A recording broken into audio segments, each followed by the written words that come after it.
Welcome. Today in front of me SONY Xperia 5 Mark III, and I'll show you how to adjust notification panel shortcuts on this device.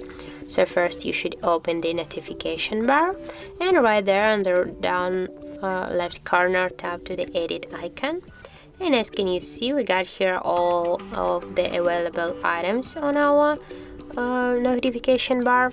And for example, if you wanna add one more icon here to your icons, just press for a while and drag it here to the notification panel. By the same way, you can just add one more icon and you can just pick it where you want, for example here. If you want to remove the icon, by the same way, just hold and drag it here to this section.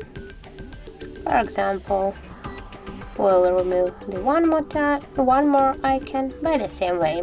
And also, if you want, you can change the positions of your icon. Just hold and move it to the position where you want to just pick the icon.